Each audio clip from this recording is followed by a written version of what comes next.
L'âge d'or, ça raconte l'histoire d'une jeune princesse, Tilda, qui est évincée du pouvoir juste au moment où elle doit monter sur le trône. Et l'histoire va ensuite raconter toute son épopée pour reconquérir le pouvoir. C'est une histoire de femme, en fait, surtout.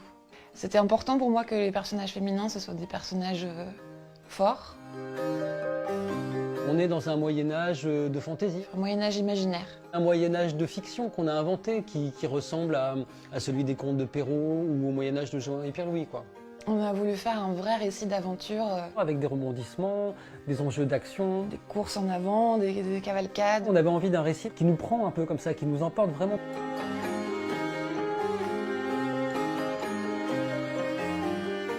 L'âge d'or, c'est une légende qu'on se raconte dans ce fameux royaume et qui donne de l'espoir aux gens. Et l'histoire raconte qu'en fait ce n'est pas un mythe, que c'est un objet, un livre qui existe vraiment, qui contient cette histoire, et cet objet en lui-même, il a des pouvoirs particuliers. C'est le livre qui renferme la mémoire des hommes.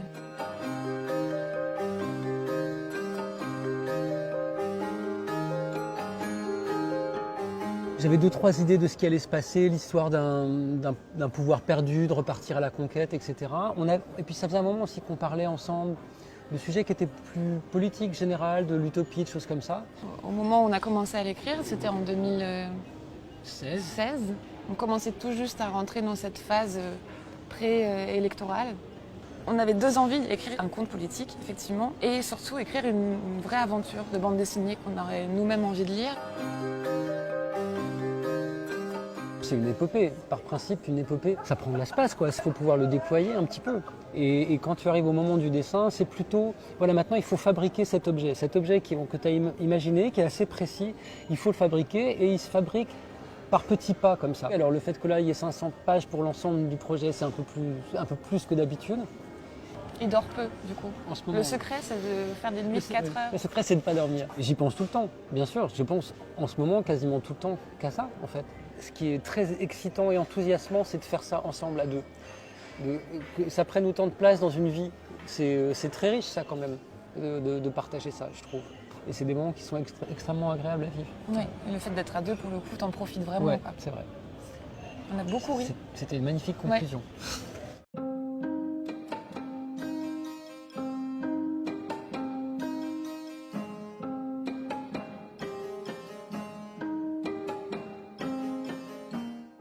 Bonjour à tous, je suis Thomas Mourier, le rédacteur en chef de Bubble, et je suis très heureux de vous accueillir pour ce 19e live en compagnie de Cyril Pedrosa. Bonjour Cyril. Bonjour Thomas. Merci d'être venu et merci de venir présenter donc le second album de la série L'Âge d'Or que tu as coécrit avec Roxane Morel et qui sort chez Dupuis dans la collection Air Libre. J'ai choisi de vous passer cette petite vidéo qui annonce pas le tome 2 mais le tome 1, juste pour que vous ayez un petit peu une idée de l'ambiance et de l'histoire avant de commencer. Et aussi pour introduire la première question. Donc Cyril, pour démarrer, donc tu as commencé ce projet en 2016 avec l'idée d'une fable politique et de parler d'utopie. Alors, ouais, c'était exactement ça. Alors comment on en arrive à de l'aventure au Moyen-Âge ? En fait, ça se construit par pas progressif, mais en réalité, comment dire, la genèse de cette histoire est un peu bizarre. On s'est retrouvé dans la situation avec Roxane de prendre un train comme ça ensemble, et moi j'avais plus de projets en cours, et en discutant sur les idées, les envies que j'avais, je lui ai montré dans un carnet des croquis que j'avais faits, qui représentaient comme ça une jeune femme princesse guerrière un peu. Et il se trouve que on en parlait un peu dans cette vidéo que tu as diffusée. On avait beaucoup de préoccupations politiques à ce moment-là. Enfin, on en a toujours encore, bien sûr, mais quand on a commencé comme ça, simplement en discutant, à imaginer quel était ce personnage, quelles étaient ses aventures, tout de suite, on a imaginé des ressorts qui étaient très politiques, en fait, qui étaient quand même comme des transpositions de toutes les questions qu'on se posait à ce moment-là. Ce qui fait que naturellement, comment dire, l'envie d'écrire quelque chose autour des aventures, disons, rocambolesques, pas rocambolesques, mais disons plutôt épiques d'un personnage et des éléments politiques, ça s'est entremêlé, mais dès les premiers instants, dès les 2 premières heures de ce voyage en train. Et à partir du moment ensuite où on s'est dit, bah, c'est incroyable, cette histoire, ça marche très très bien quand on en discute ensemble, on va l'écrire ensemble. Après, ça nous a paru évident parce qu'on se rendait compte que la transposition d'enjeux politiques dans ce Moyen Âge-là marchait à la perfection, en fait, qu'on arrivait à tisser un récit d'aventure et un récit politique en même temps. Voilà.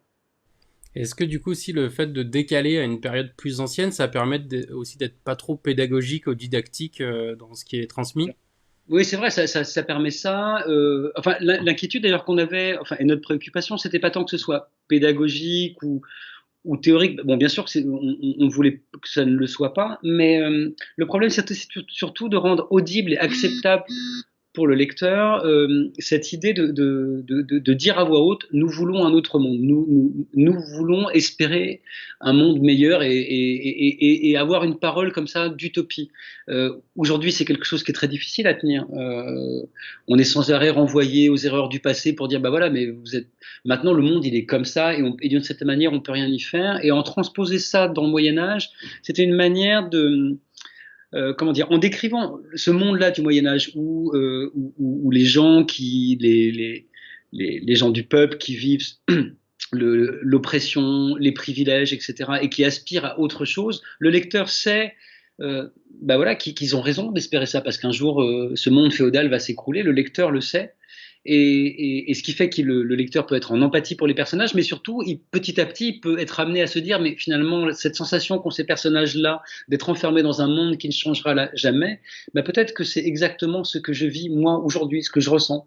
De la même manière qu'aujourd'hui, on a la sensation que le monde tel qu'il est ne pourra jamais être modifié, et bien en fait c'est exactement ce que vivaient les gens au XIIIe siècle, quoi. Et sauf que voilà, on sait que les gens au XIIIe siècle avaient raison d'espérer que le monde change, parce que le monde a pu changer. Donc c'est une manière de dire, bah voilà, le monde aujourd'hui peut encore changer. Et je me demande aussi, est-ce que ce choix de placer ça au temps du Moyen-Âge, ça a aussi modifié ton graphisme et ta façon d'appréhender le projet? Parce que du coup, là, t'es parti sur une façon de dessiner des cases très, très agrandies, des cases avec plusieurs temporalités, etc. Est-ce que c'est le sujet qui a vraiment modelé ta façon de dessiner? Ouais, complètement. C'est en général le cas, de toute façon. C'est souvent dans les bouquins que je fais, c'est souvent le récit et la nature du récit qui m'amène à prendre des décisions graphiques. C'est rare que je fasse l'inverse, c'est rare que je parte du dessin et que je me dise, voilà, j'ai envie de dessiner comme ça, qu'est-ce que je pourrais raconter? En général, c'est vraiment l'inverse. Je raconte une histoire et je me dis comment il faut le dessiner. Et là, de la même manière, dans ce scénario que j'ai écrit avec Roxane Moreil, bah, se poser vraiment la question de quelle va être la bonne forme, quelle va être l'esthétique qui va le mieux possible servir ce récit. Et ça a pris un peu de temps. J'étais parti dans une première direction, j'avais fait comme ça presque une trentaine de pages, je crois, et en me rendant compte qu'il manquait quelque chose, il manquait quelque chose de l'ordre de la féerie que contient ce récit, le côté fantastique. Et c'est Roxane qui m'a vraiment incité à essayer de prendre une autre direction, à revenir en fait aux sources de l'iconographie médiévale pour trouver des références qui permettraient de déployer une esthétique qui serait plus juste pour l'histoire. Donc je suis allé voir les vitraux, les rétables, les tapisseries, et c'est comme ça que j'ai essayé de trouver une manière de codifier ce monde-là pour le représenter. Et est-ce que du coup ça a été plus délicat ou plus excitant peut-être de faire le storyboard ou le découpage avec ce type de dessin-là en superposition ou avec des scènes simultanées? C'était les deux, enfin plus délicat. Non, plus excitant parce que c'était une forme nouvelle, enfin en tout cas nouvelle pour moi, différente de ce que je fais habituellement.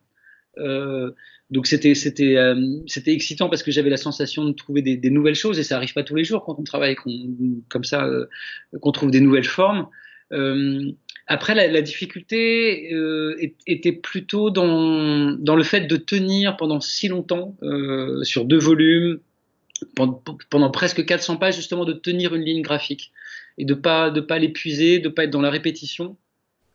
C'est vrai que sur des livres précédents, il m'est arrivé de beaucoup changer en fait le style graphique même à l'intérieur d'un même récit, c'est-à-dire de changer le dessin en fonction de ce qui se passe dans l'histoire. Là, il se trouve que pour l'Âge d'Or, on avait besoin à l'inverse que ça soit très cohérent, que ce soit le même univers graphique tout le temps.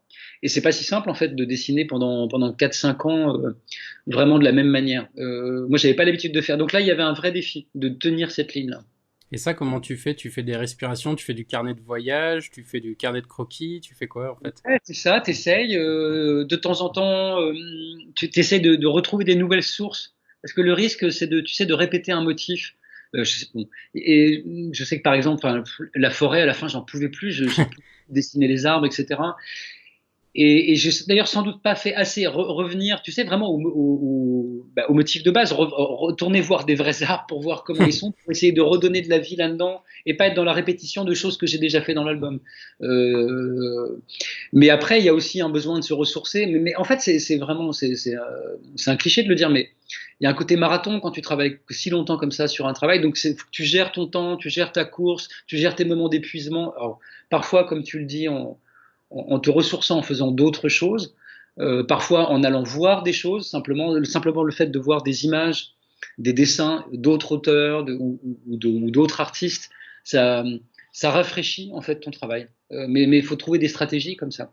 Et ça, justement, est-ce qu'il y a d'autres auteurs chez qui t'es allé trouver des idées ou de l'évasion ou des choses comme ça pour te nourrir pendant Alors, la composition? pour l'album en lui-même, il n'y a pas d'auteur ou autrice de bande dessinée, je pense, qui m'ont vraiment directement inspiré. Je crois pas. Par contre, disons, c'est vraiment des moments où toutes les lectures que tu as te font du bien, en fait. C'est-à-dire, elles t'aèrent, c'est-à-dire que, alors, bon, tu vois, ça a duré 4 ans, donc alors je sais pas ce que j'ai lu pendant. Je pourrais difficilement peut-être citer tous les bouquins que j'ai lus pendant ces 4 ans-là, mais ça va. Et c'est pas uniquement la bande dessinée, c'est-à-dire que simplement lire de la fiction, des romans, voir des films, lire des bouquins, voilà, ça te régénère en fait, ça te régénère. Mais alors, je sais pas, qu'est-ce que j'ai lu à ce moment-là. Ça n'a strictement rien à voir, mais là, je pense à des trucs. Je sais que Roxane m'a fait lire Robert Walser, par exemple, que c'est un romancier que je connaissais pas du tout. Ça n'a rien à voir avec l'âge d'or, mais absolument rien. Mais simplement, il y a une émotion là-dedans qui m'a beaucoup touché. C'est un auteur, voilà, qui m'a fait du bien dans ces moments-là, par exemple. Et du coup, sur cet album, est-ce que tu as travaillé, j'ai vu sur des photos que tu mets sur les réseaux sociaux, des choses comme ça, sur des très grands formats, des planches presque comme des mini Leporello avec plusieurs volets. Est-ce que là aussi, c'était quelque chose de nouveau pour toi? Ah, c'était nouveau, et ça, c'était plutôt excitant à faire.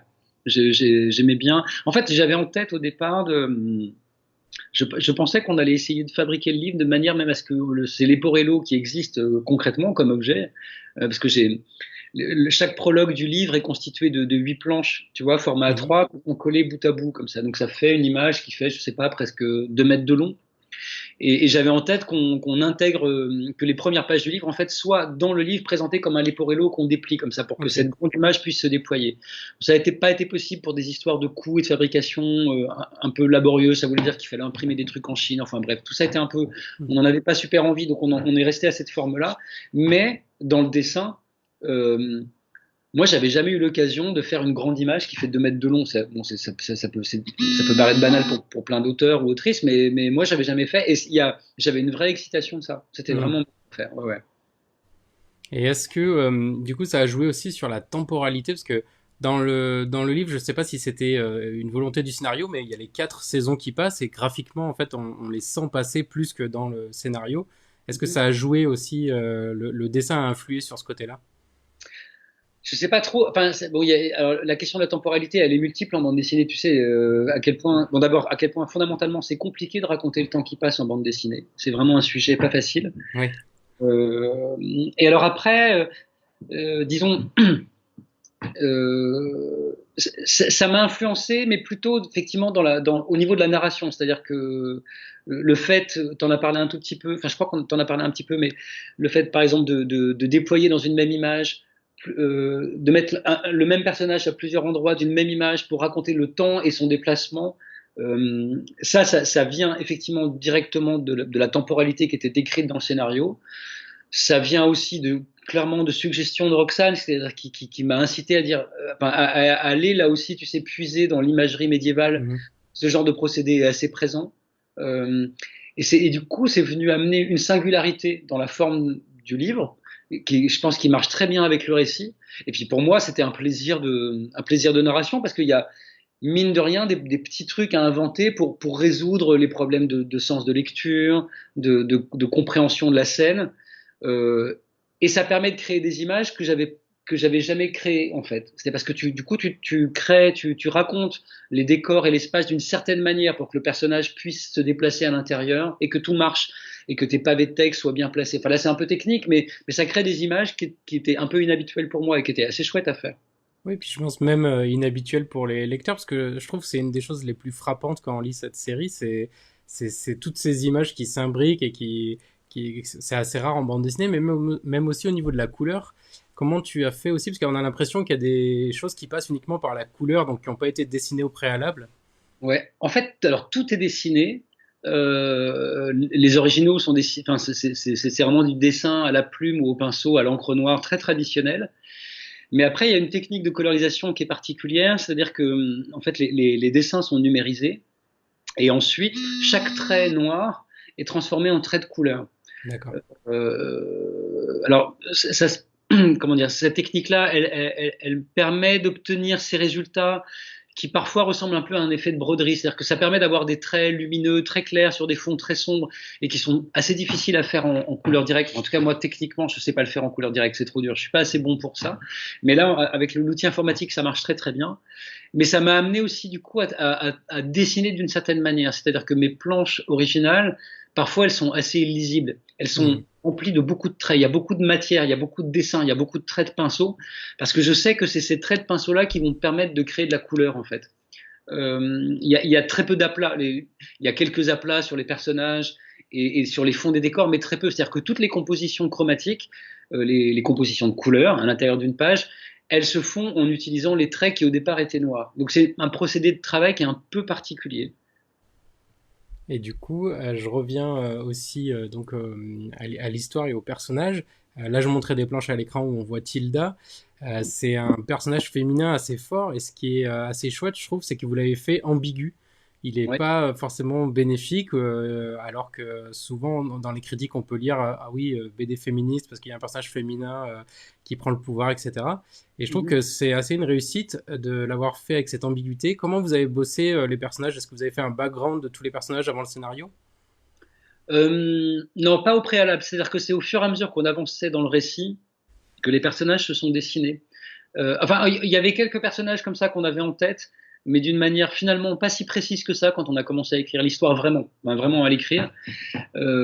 Alors après, c'est vrai que je pense que c'est lié à la méthode de travail qui était un peu particulière. C'est-à-dire que quand on travaillait sur le scénario de l'Âge d'Or, on est passé par une phase orale en fait pendant très très longtemps. C'est-à-dire qu'on prenait des notes bien sûr, mais surtout on se racontait à voix haute l'histoire. C'était assez marrant comme bosser. Et il y avait vraiment une espèce d'invention et pas tellement, en tout cas dans le premier temps de travail, pas tellement, disons, la méthode un peu technique traditionnelle d'écriture du scénario qu'on peut employer, mais qui est venue après.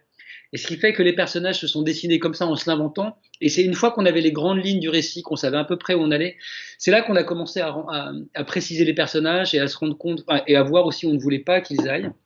C'est des personnages qui, bon, comment dire, qui se définissent beaucoup par leurs actions quand même. Ils ont certes une psychologie, mais qui ne se voient, je pense, pour le lecteur qu'à travers ce qu'ils font. Et ce qui fait que on a comme ça, enfin pas calibré, mais disons ajusté les personnages en fonction en regard du récit et de ce qu'on voulait dire. Et par exemple, dans le cas du personnage de Tilda, on voulait absolument que ce soit surtout pas un personnage de héros providentiel. On ne voulait pas du tout raconter quelque chose comme voilà, un jour l'humanité va être sauvée parce qu'un héros ou une héroïne va arriver.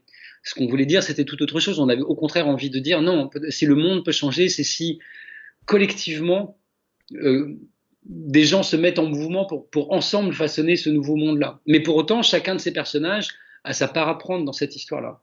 Ce qui fait que le personnage de Tilda, il est très important, il est très présent, il est très moteur du récit, mais il est complexe, il est paradoxal. Après, comme la plupart des gens, en fait, voilà. Et oui, et puis il a une autre particularité, je trouve aussi, c'est qu'il évolue graphiquement. Du coup, on sent qu'il se passe quelque chose sur elle. C'est assez rare aussi en BD de faire évoluer, enfin, de faire un personnage plus fatigué, plus vieilli. Ça, c'est quelque chose que vous aviez anticipé aussi? Ça, on l'avait anticipé, mais on l'avait anticipé parce qu'en fait, derrière la question de, disons, de la déchéance physique de Tilda, déchéance relative, mais enfin réelle, enfin, elle est usée, quoi.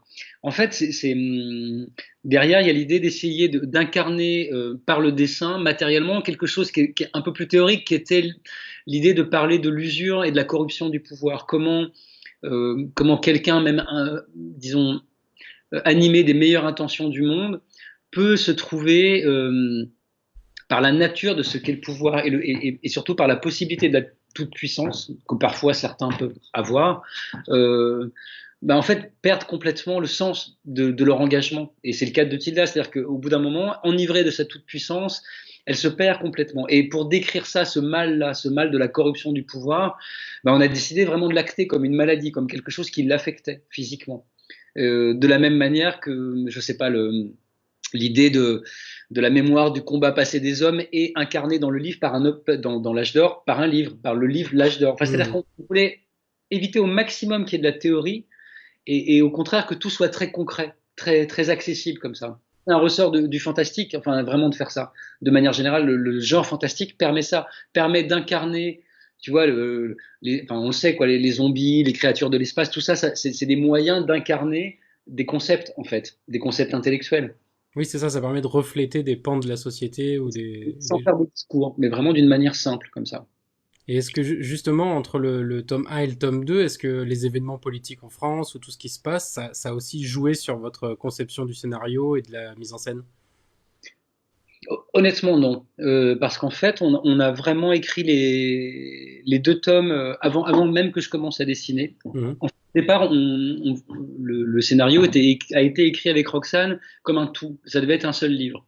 Et c'est quand j'ai commencé à dessiner que je me suis rendu compte que le livre, enfin, qu'on était parti sur quelque chose qui allait sans doute faire autour de 400 pages et que ça allait être très difficile de faire ça en un seul livre.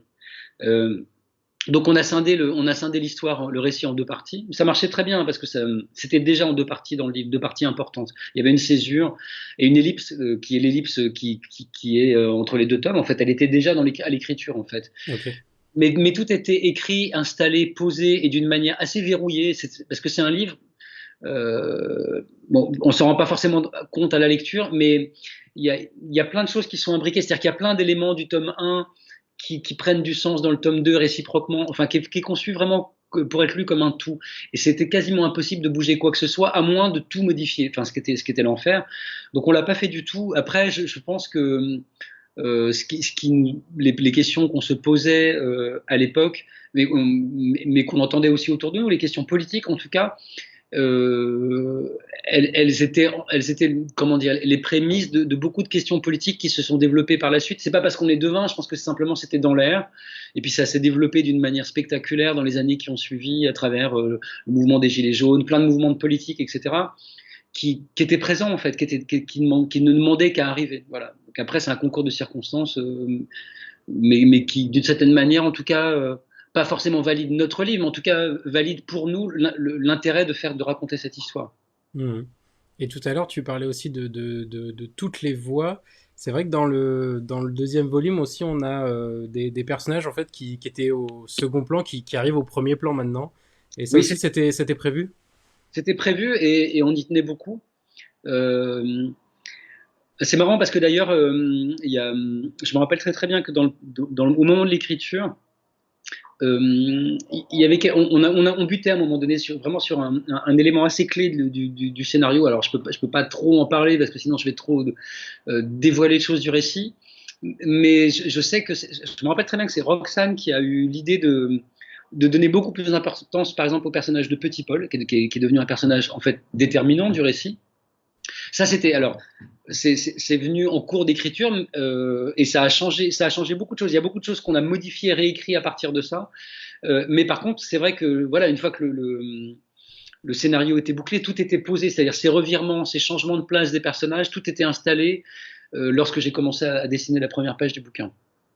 Et même le fait que dans le tome 2 par rapport au tome 1, je fais pas de spoiler, je dis ça pour les gens qui suivent, mais il y a quand même une accélération dans le tome 2 qu'il n'y avait pas dans le tome 1 où il y a un côté plus errance contemplative ou des choses comme ça, et dans le 2 on arrive dans le vif et il y a un côté plus sombre, plus violent.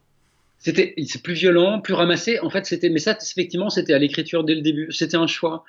En fait, effectivement, il y a une première partie qui est devenue le tome 1 de l'Âge d'Or, qui est plus une espèce d'épopée comme ça, qui s'écoule sans doute. Enfin, on ne le sait pas exactement, mais visiblement sur plusieurs mois. Voilà, il y a un voyage et les personnages vont d'un point A à un point B. Ils se déplacent aussi intérieurement, mais c'est un voyage qui est assez long, qui permet comme ça de faire une espèce de tour d'horizon, à la fois de quelle est la situation dans le royaume, et quels sont les enjeux pour tous ces personnages, et qu'est-ce qui est en tension. Et puis ensuite, on avait vraiment prévu de faire une ellipse monumentale et de déplacer tous les personnages plusieurs années plus tard, et pour montrer, voilà, et maintenant, ils en sont où. Et là, la deuxième partie du récit, quand on l'a écrit, on s'est dit, ben voilà, en fait, ça va se passer sur peut-être une semaine, 2 semaines, enfin, sur un temps très ramassé qui est complètement dissymétrique en termes de temporalité avec la première partie. Et on voulait que ce soit beaucoup plus sombre et beaucoup plus sombre, beaucoup plus dense, beaucoup plus âpre et plus violent enfin une violence relative, hein, mais beaucoup plus dur que la première partie. Et tout ça s'était posé dès l'écriture. Et c'est vrai qu'effectivement, après, on avait une inquiétude, c'est peut-être un bien gros mot, mais disons, on avait hâte en tout cas que les lecteurs puissent lire les 2 tomes dans leur intégralité, parce qu'on savait que le tome 1 tout seul n'était pas tout à fait le reflet exact de ce qu'était l'histoire dans son ensemble, en fait. C'était un élément, et que le deuxième élément posé à côté, tout à coup, redessinait une histoire qui était un tout petit peu différente. Oui, et c'est vrai, justement, en relisant après le premier, après avoir lu le second, il y a aussi quelque chose qui est frappant, c'est qu'il y a beaucoup d'actions, il y a beaucoup de scènes de bataille, il se passe beaucoup de choses, mais en fait, il y a beaucoup de petites bulles, il y a beaucoup de textes un peu cachés, camouflés, et c'est assez marrant cette idée il y a une idée de polyphonie, non, d'avoir travaillé le texte comme ça? Il y a une idée de polyphonie. Alors, disons que le premier élément qui a vraiment posé ça, je crois que c'est quand on a décidé d'ouvrir le récit avec les 3 paysans. Tu sais, d'avoir qui au départ, en tout cas surtout dans le premier tome, les 3 paysans, c'est comme une espèce de chœur. Ils sont là, ils commentent un peu comme, tu vois, comme au théâtre, comme dans Shakespeare, tu vois, ils sont sur le côté de la scène, et puis avant chaque nouvel acte, ils commentent l'action. Et ils les commentent d'un point de vue qui n'est pas le point de vue des personnages principaux. Les personnages principaux, à l'exception de Bertil, sont plutôt des personnages qui sont en haut de la société. Et l'avantage, c'est que, enfin, on voulait ces 3 paysans pour faire entendre la voix du peuple. Mais on savait aussi, et on le savait assez tôt, que de choristes, ils allaient devenir acteurs dans le deuxième tome, en fait. C'est-à-dire que dans le deuxième tome, ils allaient vraiment devenir des personnages clés, en fait. Surtout 2 d'entre eux. Et ça nous amusait beaucoup, en fait, de jouer comme ça sur des registres différents de voix et de personnages qui allaient déplacer. Le personnage de Bertil, par exemple, qui est très très présent dans le premier tome, l'est beaucoup moins dans le deuxième, finalement. Et ça, du coup aussi, dans tes albums précédents, il y avait beaucoup d'introspection. Et là aussi, j'ai l'impression que les personnages se questionnent énormément. Est-ce que là aussi, est-ce que c'est inconscient ou c'était une volonté de mettre ça aussi dans le scénario? Alors, c'est inconscient. Enfin, en tout cas, il n'y a pas de désir conscient de le faire de la même manière que dans mes livres précédents. Je pense que c'est vraiment. Ça s'est imposé. Enfin, j'ai l'impression que le récit imposait. Que les moments d'introspection, ils sont pas si nombreux que ça. Ce sont les moments, je pense, sans doute, où on n'a pas d'autre moyen pour décrire comment dire, pour décrire de la pensée qu'on ne peut pas résoudre, enfin qu'on ne peut pas décrire par l'action. C'est-à-dire que c'est des moments où ces voix, c'est pas des voix intérieures, souvent c'est dans les dialogues, mais je sais que Hilda a des moments comme ça d'introspection, Bertil aussi un peu, et il y a des moments qui sont pas des moments d'introspection, mais des moments de dialogue entre Hélier et Abigail, par exemple dans le tome 1, qui sont des moments en fait qui servent à décrire des petits enjeux un tout petit peu théoriques. Alors on a essayé de les simplifier au maximum, mais qui sont vraiment des questions autour de qu'est-ce que c'est le pouvoir, qu'est-ce que c'est la révolution, comment elle doit être menée, qu'est-ce que c'est que le combat. Et là, c'est des moments où vraiment on voyait qu'avec l'action, on n'allait pas pouvoir le dire. Il fallait vraiment trouver des moments de personnages qui parlent et qui disent ça à voix haute. Mais c'est moins sur un registre sans doute sentimental que dans les livres que je fais tout seul. Là, l'écriture avec Roxane aussi amène un ton différent, et c'est normal, et c'est souhaitable même, parce que c'est un récit commun en fait. Oui. Et je reviens aussi un petit peu à la partie graphique. Il y a beaucoup donc de scènes de bataille, de chevaux, d'hommes en armes. Est-ce que c'est quelque chose qui est agréable à dessiner? parce que on voit que dans les dessins que tu as fait, que tu offres aux libraires, les 1000 dessins 1000 et quelques que tu offres aux libraires, il y a beaucoup de ces personnages-là en armes et en cavalier qui reviennent. Ouais. Alors pour les 1000 dessins que j'ai faits, c'est parce c'est des personnages qui sont rapides à faire. Et enfin, tu vois, qui permettent de faire un dessin qui est chouette et que je peux faire assez instinctivement comme ça. Alors dans le livre, pour être tout à fait honnête, au début j'étais très excité de dessiner ça, mais vraiment. Et à la fin, j'étais épuisé, j'en avais ras-le-bol. J'en avais ras-le-bol de dessiner des soldats. Mais c'est normal. En fait, bon, ce truc-là, ça se présente, je pense, pratiquement pour tous les livres. Il y a le moment de la nouveauté et l'excitation qui est très fort. Et puis au bout d'un moment, comme il y a quelque chose qui se répète, eh ben ça devient plus difficile. Seulement voilà, après c'est tout l'enjeu de ce travail-là, c'est d'essayer de tenir bon et de pas perdre en énergie en fait, tout simplement. Voilà. Mais au début, je me rappelle, enfin les premières pages du bouquin, quand il y a le siège du château, par exemple, etc. J'étais surexcité de dessiner ça. Et puisqu'on a abordé la question de ces 1000 dessins pour les libraires, donc on peut en parler un tout petit peu.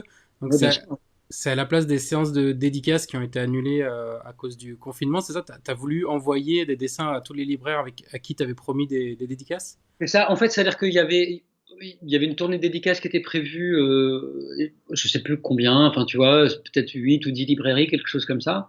Et bien sûr que, on s'est rendu compte que tout ça allait être impossible et on a essayé de réfléchir rapidement avec Roxane et avec Dupuis voilà, dans les circonstances actuelles du confinement, de la crise sanitaire et des contraintes sanitaires que ça impose. Est-ce qu'on peut encore inventer des choses? Qu'est-ce qu'on peut faire en tout cas pour essayer de déjouer ça, mais sans faire prendre de risques à qui que ce soit en fait, en étant rigoureux là-dessus.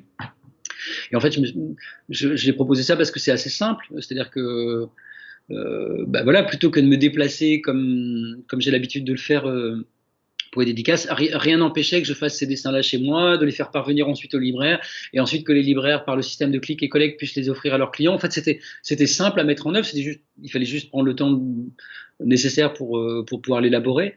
Et puis après, ce qui s'est passé, c'est que un peu emporté par l'enthousiasme du truc. Au début, je devais faire ça juste pour les libraires où une tournée de dédicaces était prévue. Et puis finalement, on s'est dit, bah voilà, dans les circonstances actuelles où quand même peut-être les librairies vont un peu morfler, est-ce qu'on peut pas faire un truc un peu chouette et élargir ça un peu? Ce qui fait que du coup, je me suis retrouvé j'avais 500 dessins, je crois, à peu près à faire pour les librairies où des dédicaces étaient prévues.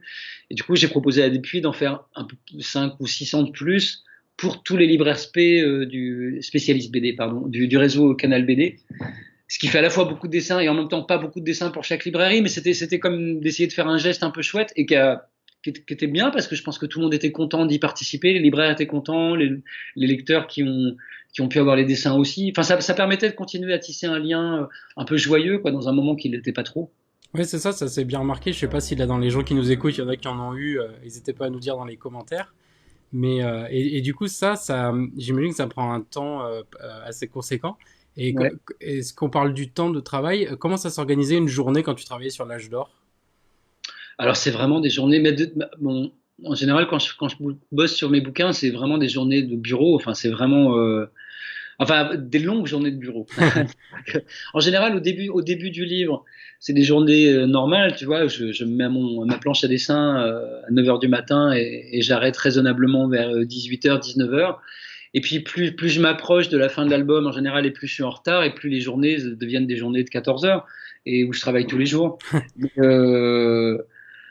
Mais voilà, donc c'est une énergie un peu particulière en fait. Mais je sais pas, j'ai pris l'habitude, mais tous les auteurs et les autrices de bande dessinée, je crois, je travaille comme ça. C'est vraiment une énergie singulière. Et il faut aimer ce truc de passer 1 an, 2 ans, parfois plus sur un livre, et surtout d'y passer comme ça toute ta journée, en étant assez seul. C'est un tempérament, je pense. Mais c'est pas du tout désagréable à faire, en fait. Enfin, vraiment, moi, après, il se trouve que bon, je peux le faire dans des conditions qui sont financièrement confortables pour moi. Je sais qu'il y a beaucoup d'auteurs pour qui c'est beaucoup plus oppressant. C'est-à-dire que quand tu te retrouves dans la situation, ce qui était mon cas quand j'étais un jeune auteur, et qui était même mon cas pendant les 10 premières années où j'ai fait ce travail, où tu travailles autant, tu sais, tu vois, tu travailles 12 heures, 14 heures par jour, tous les jours de la semaine. Et c'est beaucoup de travail. Mmh. Et pour des revenus qui sont quand même très très très modestes, il y a quand même beaucoup d'auteurs qui gagnent moins que le SMIC, vraiment en travaillant autant. Là, c'est oppressant. Enfin, je veux dire, c'est pas fun en fait. Là, il y a quelque chose qui devient un peu angoissant. Mais j'ai la chance de pas être dans cette situation-là.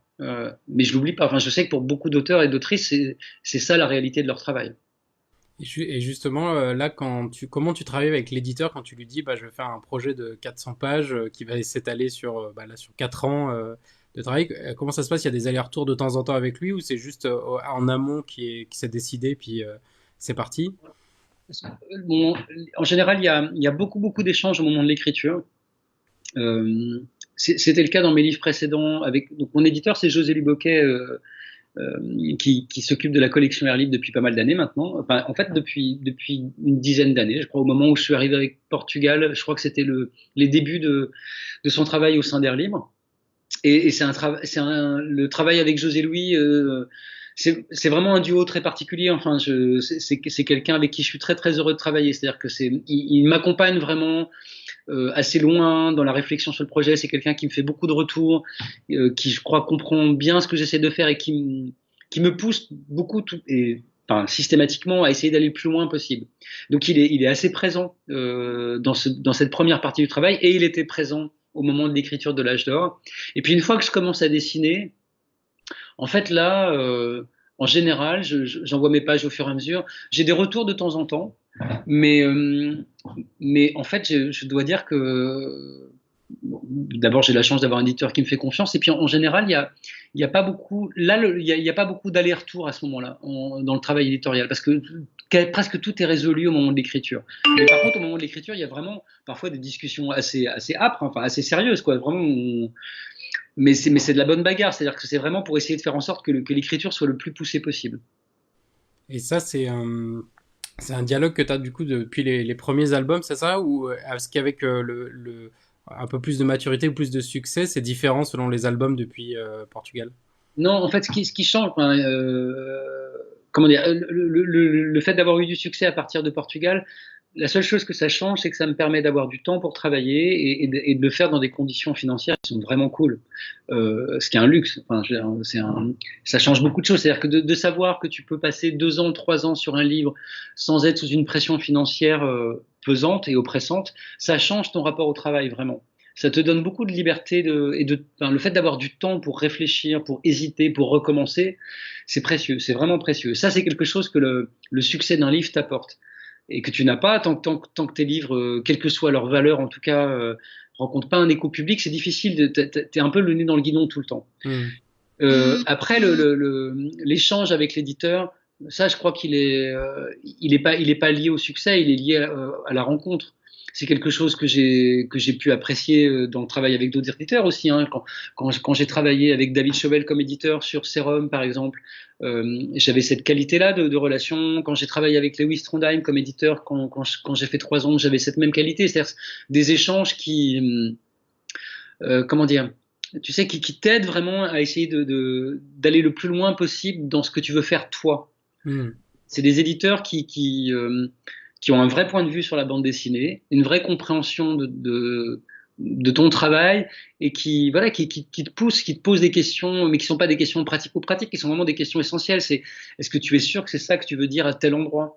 Je suis pas sûr qu'on comprenne bien cette séquence-là, etc. Enfin, tu vois, qui te posent des questions qui sont hyper importantes pour une histoire. En tout cas, moi, j'aime bien ça. Et puis, ça m'aide aussi parfois, c'est-à-dire que parfois, je suis pas d'accord avec eux. Mais c'est pas grave parce que ça m'aide à me conforter en fait dans des décisions. Donc dans tous les cas, c'est quelque chose moi qui me fait vraiment avancer. Et est-ce que dans le prolongement de ça aussi, le côté technique, comme tu parlais de l'impossibilité de faire le Leporello au début, est-ce que aussi tu as ton mot à dire dans le côté technique, la fabrication, le choix du papier, des choses comme ça pour des livres comme ça? Ouais, en général, j'y suis associé. Après, je suis pas très bon sur la technique. Enfin, tu vois, sur la fabrication des livres. Et de manière générale, en fait, sur le graphisme, sur tout ça, c'est des domaines où je manque cruellement de compétences et de savoir-faire. Le seul truc que je sais faire pas trop mal, je crois, hein, c'est raconter des histoires avec du dessin. Même en dessin pur, je suis pas forcément quelqu'un de très bon. Mais ce qui fait que moi, j'ai besoin dans ces cas-là, et j'hésite pas, et je le fais vraiment sans ego, à aller chercher des gens qui ont plus de compétences que moi, qui vont m'aider, qui vont me conseiller. Et après, je participe aux prises de décision, etc. Après, dans le cas des livres qui sortent dans la collection Air Libre, alors c'est vrai que non, j'allais dire les objets livres sont déjà assez prédéfinis à l'avance. Mhm. Collection quand même, c'est-à-dire qu'il y a il y a des formats, tu vois, il y a une ligne graphique. Alors, elle a bougé dans le temps. Quand j'ai commencé à faire des livres au moment de Portugal, c'était très, très, très codifié. On était sur un type de format, une ligne graphique, tu vois, pour les titres, pour les logos, etc., etc. Et ça, c'est quelque chose qui a bougé dans le temps. Les formats au sein de la collection se sont démultipliés. Et je pense qu'on est dans une situation là maintenant où dans les livres, en fait, on peut faire le livre qu'on veut au format qu'on veut. Et je sais que, alors je sais pas si c'est le cas pour les autres livres, mais par exemple pour l'âge d'or, tu vois, c'est un détail, mais le graphisme du titre du livre n'est pas le graphisme, et c'est pas la typographie habituelle des bouquins à lire, mais maintenant ça pose plus vraiment de problème. Donc, on a beaucoup de souplesse et beaucoup de création là-dedans. Et ça, c'est un travail, par exemple, chez Airlib qui se fait avec Philippe Gelmetti, qui travaille sur Airlib depuis longtemps, et c'est quelqu'un avec qui j'aime beaucoup bosser aussi. Tu as une question aussi de Pierre Arnaud qui te demande si tu es tenté par le travail en numérique, sur iPad ou tablette. Euh, alors, bah oui et non. C'est-à-dire, en fait, je travaille un peu sur tablette. Je m'en suis acheté une en fait cette année. Et c'est là-dessus que j'ai fait les couleurs du deuxième tome de l'âge d'or. Et c'est un outil qui me déplaît pas. Mais la question en fait pour les outils, c'est toujours la même chose. C'est pour faire quoi en fait? C'est-à-dire que c'est rare que j'ai envie d'aller vers un outil juste pour l'outil. Comme je dessine assez peu finalement d'images qui ne sont pas liées à un récit. Je suis pas un dessinateur fondamentalement. C'est-à-dire que je sais pas, quelqu'un comme des gens comme Loïc Sécheresse ou Benjamin Pachelier, au-delà même de leur travail d'auteur de bande dessinée, c'est des dessinateurs, c'est des gens qui font des images, qui ont un dessin puissant comme ça. Moi, je fais assez peu ça. C'est-à-dire que du coup, quand je dessine, c'est toujours parce que derrière, il y a une histoire. Et ce qui fait que quand je me mets au dessin, les outils que je vais prendre, c'est toujours parce que je pense à une histoire derrière. Donc le numérique, pourquoi pas, mais si je sens que c'est le bon outil pour dessiner l'histoire que j'ai en tête, en fait. Il y a une remarque de Sébastien qui me fait penser aussi sur l'édition couleur et l'édition noir et blanc. Pourquoi avoir choisi de faire plusieurs éditions? En fait, pour être tout à fait franc, c'est pas véritablement un choix. C'est-à-dire que, enfin, je veux dire par là que, euh, d'abord, en fait, pour ce qui concerne l'édition de l'âge d'or en général, je choisis pas tout seul, c'est-à-dire que, déjà comme auteur, c'est-à-dire que tout ça, on l'a décidé ensemble avec Roxane. Le format du livre, les choix de couverture, etc., c'est des choses qu'on décide ensemble. Et après, sur l'édition, pour nous, enfin en tout cas avec Roxane, le projet, c'était de faire un livre en couleur. Au contraire, enfin c'était hyper important. On voulait que le livre, graphiquement parlant, soit le plus flamboyant et le plus séduisant possible. On avait vraiment envie de ça. Et puis après, ce qui s'est passé, c'est que je crois que c'est en partageant comme ça, tu vois, sur les réseaux sociaux, des images, des planches, des dessins, etc. Il y a beaucoup de lecteurs qui m'ont contacté, soit moi, soit Roxane, soit même les éditions Dupuis, en demandant si une édition noir et blanc des livres allait être faite. Sincèrement, c'était pas du tout un projet que j'avais en tête. Et Dupuis a eu envie en fait de faire ce livre-là. Il me l'a proposé. J'ai dit bah pourquoi pas. Mais pour moi, c'est vraiment l'édition en noir et blanc de l'âge d'or, c'est comme de publier un objet de travail, c'est-à-dire que les planches en noir et blanc, oui, c'est comme de montrer un peu c'est un bonus vraiment, mais c'est pas le récit tel qu'il a été conçu et tel que fondamentalement il doit être lu. Il y a des éléments de compréhension de l'histoire qui sont un peu moins clairs quand on lit l'édition en noir et blanc, par exemple. Oui, ça aurait pu être une édition peut-être commentée, c'est ça, avec des commentaires dans les marges. Pratiquement, pratiquement. Et, euh, et voilà, le seul intérêt de cette, enfin, à mon sens, après, il y a mille raisons sans doute hein, d'acheter cette édition noir et blanc, mais pour moi, le seul intérêt de cette édition noir et blanc, c'est qu'elle voilà, elle montre le matériau brut, voilà, comment le dessin a été construit et fabriqué. Voilà. Et du coup, donc donc t'as fini de tout dessiner, de tout mettre en couleur cet été. Du coup, Ouais. est-ce que tu te reposes un peu ou tu es parti sur un autre projet? Non, je me suis pas reposé du tout, enfin vraiment très peu. En fait, Mhm. non, je suis reparti sur plein de projets, mais que j'avais déjà même d'ailleurs un tout petit peu commencé avant que le livre soit terminé. En fait, là, j'ai fini une nouvelle version d'un scénario d'une nouvelle bande dessinée que je vais sans doute commencer à dessiner très bientôt. Là, dans les semaines qui viennent, je pense. Enfin, je dis ça même sans doute même dès lundi prochain, en fait. Donc là, c'est un nouveau bouquin et je pense qu'il va m'occuper pendant sans doute un an ou deux. J'ai un autre projet de bande dessinée à quatre mains avec un auteur japonais. Je peux pas encore trop en parler parce que ça reste encore un peu confidentiel mais c'est un projet qui m'excite beaucoup parce que c'est un auteur que j'admire énormément et je suis quasiment certain que ce livre va se faire, mais voilà, tant que c'est pas certain, officiel, etc., je peux pas trop en parler, mais c'est un livre, je pense, du coup, que je vais faire en parallèle de ce livre, de ce premier livre que je vais faire tout seul.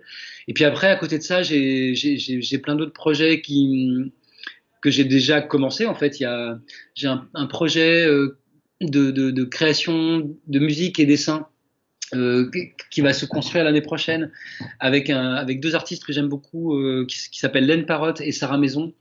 Et ça va être un spectacle qu'on va créer où on va mélanger voilà, de la musique en partant du travail, du répertoire de Burt Bacharach et moi en faisant du dessin. Tout ça en essayant de créer des ponts entre cette musique écrite par des blancs et chantée par des noirs dans les années 60 et puis et par des jeunes dans les années 60 et essayer de parler de aujourd'hui qu'est-ce qui se passe dans les quartiers populaires pour les jeunes gens qui ont entre 15 et 25 ans. Voilà, c'est un truc un peu comme ça, c'est un peu théorique, mais c'est un projet qui me plaît beaucoup. Et j'ai aussi un projet de court-métrage d'animation que j'aimerais bien commencer à réaliser l'année prochaine. Donc ça fait beaucoup de travail. Ouais, c'est ça. Et pour le projet musical, ça sera live, c'est ça? C'est live Ouais, ou c'est...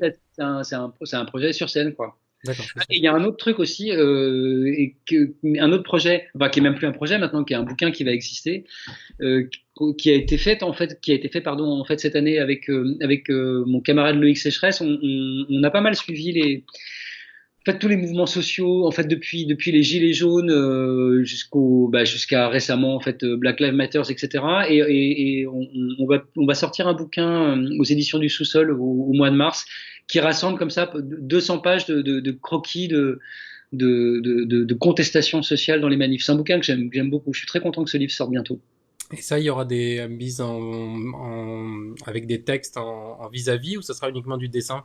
Non, il y a un peu des deux. Alors, il y a un tout petit peu de texte introductif pour expliquer voilà, dans quel contexte ce livre a été créé, à quoi il répondait. Et puis ensuite, à l'intérieur du bouquin, au fur et à mesure des 200 pages de dessin, il y a régulièrement des moments qui sont des textes, mais qui ne sont pas nos textes, qui sont simplement la restitution des discussions qu'on a eues avec les gens qu'on a rencontrés pendant les manifestations et qu'on a dessinées. Donc il y a des paroles de gilets jaunes, de retraités, enfin de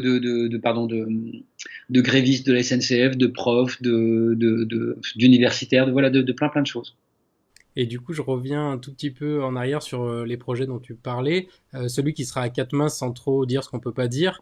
Est-ce que ça c'est lié aussi au rachat donc de Vega et est-ce qu'il y a une possibilité que ça soit dans le journal de Spirou? Eh bien alors première c'est pas lié au rachat de Vega parce que c'est un projet qui existe, en fait, qui est en route depuis presque un an maintenant, donc qui est en. Ouais, moi, je savais pas du tout que Dupuis avait l'intention de racheter Vega, etc. Donc, ce projet-là, en fait, je l'ai initié en allant voir cet auteur japonais et lui en parlant, et tout de suite en disant à Dupuis, j'ai envie de faire ce livre, est-ce que vous voulez le faire avec nous? Et ils m'ont dit oui, et j'en étais très heureux. Mais du coup, c'est pas lié. Et alors après, est-ce que ce sera prépublié dans dans Spirou? Oh bah, ce serait chouette. J'aimerais beaucoup. Ça dépend pas de moi parce que c'est Morgane Di Salvia qui est le talentueux rédacteur en chef de Spirou Magazine, mais je serais très heureux si c'est le cas. Mais c'est un projet qui va prendre du temps, je pense, parce que d'abord les projets à quatre mains comme ça, c'est assez long. Et puis évidemment, le fait que je vive à Paris et que cet auteur japonais que j'aime tant vive au Japon, ça simplifie pas le travail, évidemment. Et puis parce que lui aussi a plein de projets en cours, donc je pense que c'est sans doute quelque chose qui sera pas publié avant 2 ou 3 ans, probablement. Et du coup, est-ce que tu parlais d'un premier gros projet, cela, est-ce que là, pour le coup, alterner des styles de dessin différents ou des choses comme ça, du coup, tu l'envisages comment? Eh ben, je ne sais pas. C'est quelque chose que j'ai jamais fait. Je pense que, enfin, ce qui va se passer concrètement, c'est que je vais commencer à travailler d'abord sur mon livre tout seul, parce que ce projet en collaboration avec cet auteur japonais va prendre un tout petit peu plus de temps pour démarrer. Donc je vais poser les premiers jalons graphiques de ce livre. Il s'appelle Brûlé, le livre que je vais commencer bientôt là. Et ce qui fait qu'après, je pense quand je vais, une fois que les premiers éléments graphiques comme ça sont poser, ce qui est le plus dur. Après, d'une certaine manière, il est sur des rails et ça va, il est lancé. Et se posera la même question au moment de travailler avec, j'ai failli dire son nom, avec cet auteur japonais. Il va falloir poser les jalons, enfin voilà, ok, à quoi ça ressemble, comment on dessine, comment il dessine lui, comment je dessine moi. Et puis c'est pareil, une fois que ça se sera posé, on sera un peu sur des rails. Et après, il y aura juste cette petite difficulté de passer d'un univers à l'autre. Mais ça me paraît pas insoluble. C'est juste trouver, disons, la bonne méthode, tu vois. C'est-à-dire peut-être que je ferai par séquence d'un mois. C'est-à-dire pendant un mois, je plongerai dans mon bouquin et le mois suivant, je plongerai dans ce travail à quatre mains. Mais ça m'inquiète pas trop, mais ça va être amusant à faire, je pense vraiment. Faire ce travail à deux, ça va être super excitant. Mais en plus, ça va être, je pense, assez amusant de passer d'un livre à l'autre. Ouais, c'est ça, ça donne bien envie. Et limite, là, on aimerait bien avoir un journal de bord que tu publies pour expliquer comment ça se passe. Je pense que, alors, pour ce travail avec cet auteur, bon, je sais pas comment ça va se passer, mais enfin, pour moi, je dois avouer que, bon, quand je pourrai en parler plus librement, ce sera plus facile. Mais c'est vraiment une aventure personnelle qui me touche beaucoup. C'est rare d'avoir l'occasion de rencontrer un auteur que tu admires vraiment et qui te semblait inaccessible, mais pour des raisons bêtes, hein, enfin, et des raisons simples aussi. C'est-à-dire que, a priori, rencontrer un auteur japonais, enfin, ça va pas de soi. J'ai pas d'interaction, j'avais pas de connexion, etc. Et de me retrouver dans une situation qu'on se connaisse maintenant et de construire quelque chose ensemble dans ma vie personnelle, c'est un truc extrêmement important. Et je sais pas, on va voir comment ça va se passer cette collaboration, mais enfin, elle se passera super bien, ça j'en suis certain. Mais je veux dire, peut-être que ça amènera aussi à raconter des choses autour de qu'est-ce qui se passe quand on travaille ensemble, quand on voyage ensemble pour aller faire des repérages ou des choses comme ça. Et justement, je voulais dire à propos de ça, de ces moments, est-ce que tu vas revenir aussi à un côté humoristique, biographique, comme tu faisais dans Autobio? Alors, écoute, pour l'instant, je dois avouer que j'ai aucun projet qui sont dans cette veine-là. Je crois qu'objectivement, je suis pas dans ce mood-là. Mais c'est vraiment c'est vraiment une question de tempérament. C'est-à-dire que quand j'ai fait Autobio, je l'ai fait à l'invitation de Thierry Tinlot, qui était à l'époque le rédacteur en chef de Fluide Glacial, et moi, ça me paraissait pas du tout évident que je sois capable de faire ça. Je me sentais pas vraiment l'âme de quelqu'un qui est capable de faire des gags en une planche, en fait, pour faire court. Je suis pas sûr d'ailleurs que je sois si doué que ça pour le faire. Après, j'ai pris beaucoup de plaisir à le faire, mais vraiment, c'était vraiment très très amusant à faire. Mais c'est un tempérament et une énergie. Ça demande vachement d'énergie d'abord d'écrire des choses drôles, vraiment, et d'écrire des choses drôles en gag en une planche, ça demande beaucoup d'énergie, beaucoup de talent, et c'est pas forcément quelque chose que j'ai. Et comme c'est pas ma nature, disons, fondamentale, j'ai l'impression que là, en ce moment, bah, comme tout le monde, enfin, c'est-à-dire je fais en réaction à ce qui m'environne, à ce qui m'entoure, et ce qui entoure en ce moment est quand même un peu dur. Ça tape un peu. Donc, c'est-à-dire que du coup, ce que j'ai tendance à créer est quand même assez imprégné de ça. Et comme mon tempérament naturel n'est pas de faire de la grosse blague, alors que je pense il est nécessaire en ce moment aussi de trouver des matières à rire, hein, évidemment, hein, mais sauf que c'est pas là où je vais spontanément, quoi. Et du coup, tu as une question de Yves qui te demande, puisque tu aimes dessiner les hommes en armes, est-ce que tu es tenté par un donjon avec Lewis et Johan Sfar? Ça m'amuserait en fait, mais après j'ai tellement de trucs mais j'ai failli en faire un d'ailleurs, je Ah crois. oui? Ouais, je sais plus pourquoi ça s'est pas fait, mais il y a quelques années de ça, j'avais eu des discussions avec Johan et Lewis rapidement. Enfin, c'est-à-dire qu'après c'est un truc on l'a pas creusé, ça n'a pas été possible peut-être même pour des bêtes histoires d'emploi du temps ou je sais pas quoi, mais ça m'aurait vachement amusé. Et après maintenant ça m'amuserait aussi, mais le problème c'est que je me rends compte parce qu'en plus dans les projets dont je vous ai parlé, il y en a plein d'autres dont j'ai pas parlé parce que ils sont encore c'est vraiment des embryons. Je me rends compte qu'en fait cette année en particulier, je crois, depuis 2 ans, mais vraiment cette année en particulier, je me suis mis comme ça à démultiplier les envies et les projets, ce qui fait que l'autre jour, je me suis rendu compte qu'en fait, pratiquement devant moi pendant 3-4 ans, j'ai plus d'espace pour rien. Ouais. Mais c'est bien, enfin, je m'en plains pas du tout, hein, je veux dire, tout ça me plaît énormément, hein, mais je crois même que c'est la première fois de ma vie où j'ai autant d'intensité de création, c'est peut-être un bien grand mot de le dire, autant de trucs devant moi qui me font envie. Et tiens, une autre question pour planifier encore plus. Jérémy demande, est-ce qu'il y aura possiblement des suites où on retrouve des protagonistes de l'âge d'or? Non. Non, ça c'est une certitude. C'est une certitude. Parce qu'en fait, vraiment, je crois que ça n'aurait pas de sens. Euh, je crois vraiment que ce qu'on avait à dire avec Roxane sur ce sujet-là, on l'a dit là, d'un point A à un point B. Sur cet univers-là, en tout cas, je crois qu'il n'y a rien à ajouter. Ça n'aurait pas de sens de. C'est-à-dire, on pourrait, hein, bien sûr, je sais pas, déployer des aventures parallèles de ces personnages-là ou raconter ce qui s'est passé entre les deux volumes. Mais en fait, on perdrait un des éléments importants de l'âge d'or, qui est cet équilibre permanent entre des aventures au premier degré et des aventures qu'on essaie de faire, disons, les plus divertissantes possibles, et un fond politique. C'est-à-dire que c'est jamais l'un sans l'autre. On a toujours voulu que les deux soient préservés. Et dans cet équilibre-là, je crois qu'on a dit tout ce qu'on avait à dire. Je vois pas ce qu'on pourrait ajouter là, disons, sur le fond politique dans cet univers-là. On a fait le tour de notre sujet, en fait, je crois. Donc, il n'y a aucune raison qu'on réécrive quoi que ce soit là-dessus. Et moi, j'ai une dernière question, mais plus sur sur le divertissement. Qu'est-ce que tu lis en ce moment? C'est quoi les BD que tu lis? Alors en ce moment, alors les derniers trucs que j'ai lus, que j'ai vraiment beaucoup aimé, c'est il y avait le Célestia de Manuel Efior. Ah ouais. J'ai adoré ce bouquin. Et je suis très surpris parce que je trouve que c'est un livre dont finalement peu de gens ont parlé. Et c'est un livre qui a beaucoup d'étrangeté, qui est un peu rude, enfin rude. On peut facilement se sentir perdu dans cette histoire, mais si on accepte de se perdre, moi j'ai trouvé vraiment que c'était un livre magnifique. J'ai adoré ce bouquin.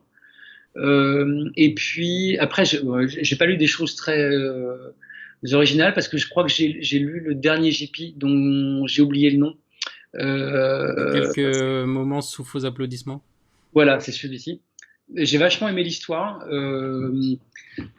avec là aussi un récit qui est assez morcelé, qui joue beaucoup sur une forme d'énigme qui se résout qui se résout à moitié. Mais j'ai vachement aimé ce bouquin-là.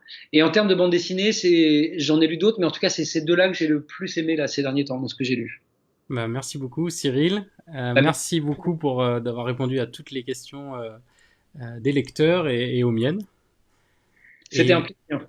Merci. Pardon, je t'ai coupé. Non, c'est bon. Et je rappelle à ceux qui ont pris le live en cours que le replay est disponible sur Bubble, donc vous pouvez revoir tous les lives et donc celui-ci aussi. Vous pouvez aller lire aussi sur 9e art un article sur l'âge d'or si vous voulez en savoir plus, si le live vous a donné envie d'aller explorer un peu plus. Il y a une chronique écrite que je vous propose. Et demain, les librairies et les bibliothèques rouvrent physiquement, donc vous pouvez faire un petit tour dans le respect des règles sanitaires, mais un petit coucou à votre libraire, ça lui fera du bien. Et je vous retrouve la semaine prochaine pour un prochain live, ça sera sur Radium Girl avec Si. Donc je vous souhaite une bonne soirée à tous. Salut Cyril. Salut, bonne soirée à tous. Merci beaucoup. Salut. Ciao.